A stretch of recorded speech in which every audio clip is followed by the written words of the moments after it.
সম্পদের বিনিময়ে বেলাল তার ঈমান বিক্রি করবে না। বলে আমার কথা না শুনে বড় নেতা আবু জেহেলকে খবর দিব। হযরত বেলাল দেখে বলে কোন বড় নেতা ছোট নেতা কাউকে কোনার টাইম নাই, আমি দুনিয়ার কোন আবু জেহেলকে ভয় করি না, আমি ভয় করি আমার আল্লাহকে। আল্লাহু আকবার।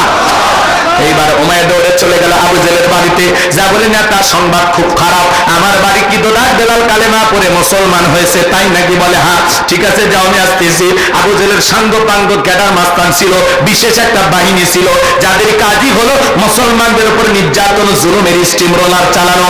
আজ তামাম পৃথিবীর দিকে তাকায় দেখবেন জালেমদের বিশেষ একটা বাহিনী থাকে যাদের কাজই হলো টুপিওয়ালা দাড়িওয়ালা ইমানদার আল্লাহওয়ালা আলেমদের উপর নির্যাতন জুলুম চালানো। কথা বলেন ঠিক কিনা? এই আবু জেহেল কতটা ভয়ঙ্কর জানেন? হযরত আম্মার রাদিয়াল্লাহু তাআলা তার মার সাথে হেঁটে যাচ্ছেন, আবু জেহেল বদমাইশের সাথে দেখা। আবু জেহেল দেখে বলে আম্মার শুনলাম তুমি আর তোমার মা নাকি মুসলমান হয়েছে। বলে হ্যাঁ। বলে তুমি কি জানো এর পরিণতি কত ভয়ঙ্কর হতে পারে? হযরত আম্মার রাদিয়াল্লাহু তাআলা ডেকে বলেন আবু জেহেল ভয় দেখায় কোনো লাভ নাই। এবার আবু জেহেল কি করলো জানেন? মার ছেলেকে দুইটা খুঁটির সাথে বাঁধলেন আর আম্মার কাছে যা বলে আম্মা এখন যদি একটা খেলা দেখায়। বলে কি খেলা দেখাইবা? বলে তোর চোখের সামনে যদি তোর মাকে উলঙ্গ করি কেমন হবে? হযরত আম্মা মাথাবাড়ি চুল দিকে করলেন। এইবার আবু জেহেল যায়া সময়ের উপর নির্যাতন জুলুম করতে লাগলেন, আঘাত করতে লাগলেন। হযরতে সুমাইয়া সন্তানকে ডেকে বলে আম্মার বেঈমানের কথাই কখনো ঈমান ছাড়বা না। এইবার আবু জেহেল এক টানে সুমাইয়ার দেহ থেকে কাপড়গুলো খুলে ফেলে দিল। চিন্তা করেন যুবক সন্তান, ঐতিহাসিকগণ লিখেছেন হযরতে আম্মারের বয়স তখন 18 থেকে 22। এমন একটা যুবক সন্তানের সামনে তার মাকে উলঙ্গ করা হয়েছে। আমার ভাইরা আবু জেহেল দেখে বলে আম্মারের মাথাটা উঁচু করো।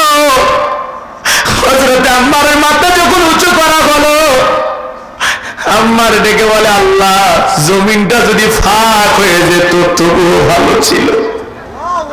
হযরতে সুমাইয়া ওই পজিশন থেকে ডেকে বলে আম্মার বেঈমানদের কথা ঈমান ছাড়বি না, আমার উপরে যা হয় হয়ে যাক, খবরদার খবরদার ইসলাম ছাড়বি না। আল্লাহু আকবার।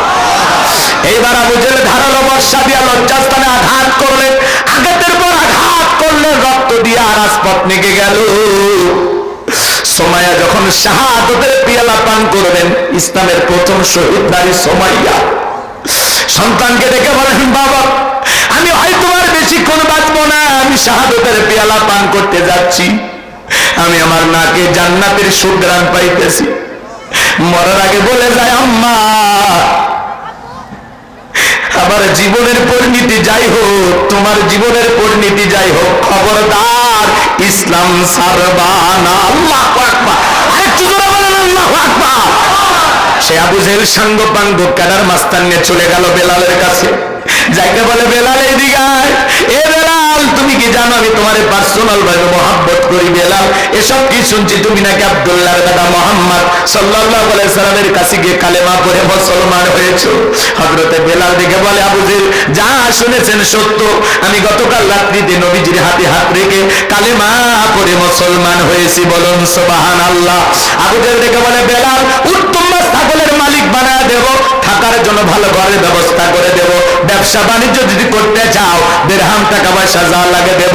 বেলাল রে চতুর্থ অপশন হলো তুমি যা চাইবা, তুমি চাইতে দেরি তোমার চাহিদা পূরণ করতে দেরি করবো না। হযরতে বেলাল দেখে বলে আবু জেহেল রে দুনিয়ার সব সম্পদ যদি বেলালকে দিতে চাও দুনিয়ার সব সম্পদ ছাড়তে রাজি, কিন্তু বিশ্ব নবীর কালেমা ছাড়তে রাজি নাই, বলুন আল্লাহু আকবার। এবার আবু জেহেল দেখে বলে বেলাল সোজানগুলো ঘিও না, প্ল্যানগুলো একটু বাঁকা করা লাগবে। এই কথা বলে যুবকদের লিলি দিলে চাবুকতে পিটাও। হযরতে বেলালকে চাবুকটা পিটাইতে পিটাইতে কালো চামড়াগুলো ফেটে রক্ত ঝরা শুরু হয়ে গেল। ওরা যত জোরে চাবুক মারে বেলাল তত জোরে আল্লাহর নামের জিকির করে। চাবুকটা পিটাইতে পিটাইতে কালো চামড়াগুলো ফেটে রক্ত ঝরে। আবু জেহেল ডেকে বলে বেলাল চাবুকটা পিটাইলাম রক্ত ঝরতেছে রে বেলাল, তারপরে কি নবী মুহাম্মাদের কালেমা ছাড়বি না? হযরতে বেলাল ডেকে বলে, আবু জাহেল রে, মারতে মারতে যদি মেরেও ফেলে দাও, জীবনটা দিতে রাজি, নবীজির কালেমা ছাড়তে রাজি নাই। বলেন আল্লাহু আকবার। এইবার আবু জাহেল ডেকে বলে, বেলালের পায়ে রশি লাগা, উটের পায়ের সঙ্গে বাঁধো। হযরতে বেলালের পায়ে রশি লাগাইয়া আরবির উত্তপ্ত গরম বালিতে উটের পায়ের সঙ্গে বেঁধে ছেঁচড়ায় ছেঁচড়ায় ঘোড়াগুলো, আরবের বালিগুলো এত গরম ছিল বাজান, চাল দিলে মুড়ি হয়ে যায়, এত উত্তপ্ত ফুটান্ত গরম বালি ছিল। ওই বালিতে ছেঁচড়ায় ছেঁচড়ায় ঘোড়াগুলো, বাবলা গাছের কাঁটাগুলো জিব্বার ভিতরে পেরেকের মতো মারা গেল। বিকেল বেলা নিয়ে এসে বলে, বেলাল চাবুক দিয়ে পিটাইলাম, পায়ে রশি লাগাই নিয়ে ঘুরলাম, এত নির্যাতন জুলুম করা হলো রে বেলাল, তারপরে কি নবী মুহাম্মাদের দল ত্যাগ করবি না? হযরতে বেলাল দেখে বলে, আবু জাহেল রে, মারতে মারতে যদি মেরেও ফেলে দাও, বেলালের নিঃশ্বাস থাকবে যতদিন, বেলাল ইসলামের পথে টিকে থাকবে ততদিন। আল্লাহু আকবার। আরেকটু জোরে বলেন আল্লাহু আকবার। বেলালের মতো যারা খাঁটি ইমানদার হাসতে হাসতে মরতে রাজি, জালেমের কাছে মাথা নত করবে না, কথা বলেন ঠিক কিনা? বেলালের মতো যারা খাঁটি ইমানদার, এদেরকে লোভ দেখায় লাভ নাই। কিন্তু দেখবেন মুনাফিক মার্কা মুসলমান যারা টাকার কাছে বিক্রি হয়, তারা টাকার বান্ডিল যেই দিকে, টাকার জোরে ওদের ফতুয়া ঘোরে, টাকা পাইলে বৈধকে অবৈধ বলে চালিয়ে দেয়, অবৈধকে বৈধ বলে চালিয়ে দেয়। এরকম মুনাফিক মার্কা মুসলমান আছে না নাই? এক প্যাকেট বিরিয়ানি পাইলে কয়, ম্যাডাম আপনি জান্নাতি, মানে জান্নাতে টিকেদারি নিয়ে বসে আছে, কথা বলেন। এরকম ইমানদার আছে না নাই? আর ইসলামের প্রথম মুয়াজ্জিন বেলাল দেখেন বাজার, এইবার আবু জাহেল দেখে বলে, এই যুবকের দল যাও, কয়েকজন মিলে একটা বড় পাথর নিয়ে এসে বেলালের বুকের উপরে চাপায় দাও। বিশাল বড় একটা পাথর নিয়ে এসে হযরত বেলালের বুকের উপরে চাপায় দেওয়া হলো। আবু জাহেল মনে করলো পাথরের চাপার আঘাতে বেলাল মারা যাবে, হাত বাঁধা পা বাঁধা, কাফেররা যখন চলে গেল বাজার, হযরতে বেলাল তবুও জিহ্বা নাড়ায় জিকির করে, কার? একটু জোরে বলেন না, কার? কেমন কেমন কেমন মানুষ ছিলেন তারা, কি সোনার মানুষ ছিলেন তারা। বুকের উপরে পাথর, রক্তাক্ত জিহ্বা, তারপরে ওই জিহ্বা নাড়ায় নাড়া আল্লাহর জিকিরি করে। আপনাকে আমাকে জিকিরি করার জন্য কেউ মারে না, ধমক দেয় না, পিটায় না, তবু আমরা কপাল পর আল্লাহর জিকিরি করি না। হাদিস শরীফের ভিতরে আসছে বাজান, যার জিহ্বাটা আল্লাহর জিকিরে তরু তাজা থাকে, যার জিহ্বাটা আল্লাহর জিকিরে ভিজা থাকে, ওই জিহ্বাওয়ালা মানুষ কোনদিন জাহান্নামের আগুনে জ্বলবে না। বলুন সুবহানাল্লাহ। এজন্য সব সময় স্মরণ করতে হবে কারে? আযকুরুনি আযকুরুকুম আশকুরুলি ওয়ালা তাকফুরুন। তোমরা আমারে স্মরণ করো, আমি আল্লাহ তোমাদেরকে স্মরণ করব। কৃতজ্ঞতা প্রকাশ করো, অকৃতজ্ঞ হয় না। তাহলে সব সময় হাঁটতে হাঁটতে আল্লাহর জিকিরি করা যায়, মাঠে কাজ করতে করতে জিকিরি করা যায়, ব্যবসা বাণিজ্য করতে করতে জিকিরি করা যায়। জিকিরি করার জন্য আলাদা সময় লাগে না, সব সময় জবানে জিকিরি চালু রাখবেন। সুবহানাল্লাহ, আলহামদুলিল্লাহ, আল্লাহু আকবার, লা ইলাহা ইল্লাল্লাহ, সুবহানাল্লাহি বিহামদিহি, সুবহানাল্লাহিল আযীম। কষ্ট হবে নাকি আপনাদের? তাহলে সব সময় জবানে জিকিরি চালু রাখবেন। কার? আমার ভাইরা, হযরতে বেলাল জিহ্বা নাড়ায়া জিকিরি করে, আর চোখের পানি ছেড়ে দেয়া কাঁদে, আর ডেকে বলেন, আল্লাহ আমার বুকের উপরে পাথর থাকার কারণে তোমার মতো মালিকের জিকিরি করতে বড় কষ্ট হয়। তুমি তো সেই আল্লাহ, ইব্রাহিমের জন্য যদি নমরুদের আগুনকে ফুলের বাগান বানায় দিতে পারো, ও আল্লাহ তুমি কি পারো না আমি বেলালের বুকের পাথরটাকে তুলার মতো নরম বানায় দিতে? হযরতে বেলাল দোয়া করতে দেরি, আসমানের মালিক আল্লাহ দোয়া কবুল করতে দেরি করে নাই। বেলালের বুকের পাথরটাকে আমার আল্লাহ তুলার মতো নরম বানিয়ে দিয়েছেন। বলুন সুবহানাল্লাহ। বেলালের নিঃশ্বাসের সাথে পাথর ওঠে আর নামে। আশিক রাসূল বেলাল, নবীর পাগল বেলাল। নবীজি যখন মক্কা নগরীতে পথ চলতো, একবার ডানে যায় একবার বামে যায়। আমার নবী বলে, বেলাল বুঝি না একবার ডানে আরেকবার বামে, কারণটা কি? হযরতে বেলাল রাদিয়াল্লাহু তাআলা ডেকে বলে, নবী ওই কাফেররা হলো আপনার শত্রু, ডান দিকে যদি তীর নিক্ষেপ করে, তীরটা যেন সর্বপ্রথম আমি বেলালের বুকের ভিতরে ঢোকে, আবার বাম দিকে যাই গো নবী, ওরা যদি বাম দিকে তীর নিক্ষেপ করে, ওই তীরটা যেন সর্বপ্রথম আমি বেলালের বুকের ভিতরে ঢোকে। আমি বেলাল মারা গেলে ইসলামের ক্ষতি হবে না, আপনি নবী মারা গেলে ইসলাম আর মাথা উঁচু করে সামনের দিকে দাঁড়াতে পারবে না। বলুন আল্লাহু আকবার। সেই আশিক রাসূল বেলাল, বিলালের উপর নির্যাতন জুলুমের কথা যখন বিশ্ব নবীর কান পর্যন্ত পৌঁছে গেল, আমার নবী ডেকে বলে, আবু বকর, বেলালের কষ্টের কথা আমার আর সহ্য হয় না, যাও যাও তুমি আমার বেলালের জন্য একটা কিছু করো।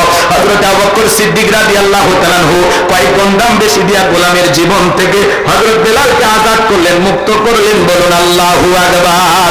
এই যখন ইসলামের অবস্থা, একদিকে সন্তান হারানোর ব্যথা, কাফেরদের সমালোচনা, সাহাবায়ে কেরামদের উপর নির্যাতন জুলুম, এই জন্য নবীজির মনটা ভীষণ খারাপ, মুখটা মলিন, চোখের কোনা দিয়া অশ্রু ঝরতেছে। নবীর যখন মন খারাপ, নবীকে সান্ত্বনা দেওয়ার দায়িত্ব কার? একটু চিৎকার মেরে বলেন কার? আমার আল্লাহ দিকে বলে, জিবরাইল, আমার বন্ধুর মা নাই, বাবা নাই, আমি স্যার আমার বন্ধুর কেউ নাই রে জিবরাইল, আমার বন্ধুর মনটা হয়েছে ভারী, আমি আল্লাহ সইতে নাহি পারি, লাহু মাহফুজ থেকে সূরা কাউসার নিয়ে যায় আমার বন্ধুর উপরে নাজিল কর তাড়াতাড়ি। বলুন আল্লাহু আকবার।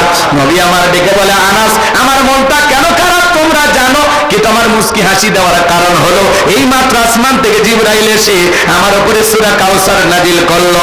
বিশ্বনবী তখন মুস্কি মুস্কি হাসলেন আর সাহাবায়ে কেরামদের সামনে সূরা কাউসার তিলাওয়াত করে শুনিয়ে দিলেন। জবান ছেড়ে সবাই একটু মহব্বতে পড়ুন, ইন্না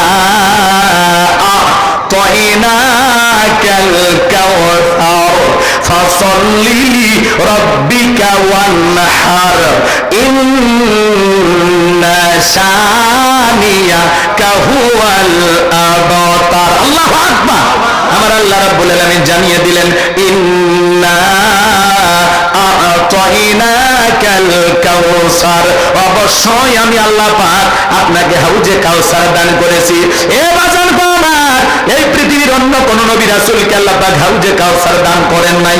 আপনার আমার নবীজিকে আল্লাহ পাক হাউজে কাউসার গিফট করেছেন, হাউজে কাউসার দান করেছেন। বলুন সুবহানাল্লাহ। ইন্না আ'তাইনাকাল কাউসার, নিশ্চয়ই আমি আল্লাহ পাক আপনাকে হাউজে কাউসার দান করেছি। এই হাউজে কাউসারের পানি দুধের মতো সাদা, মধুর চাইতে মিষ্টি, পানির মতো ক্লিয়ার। ওই কঠিন কিয়ামতের ময়দানে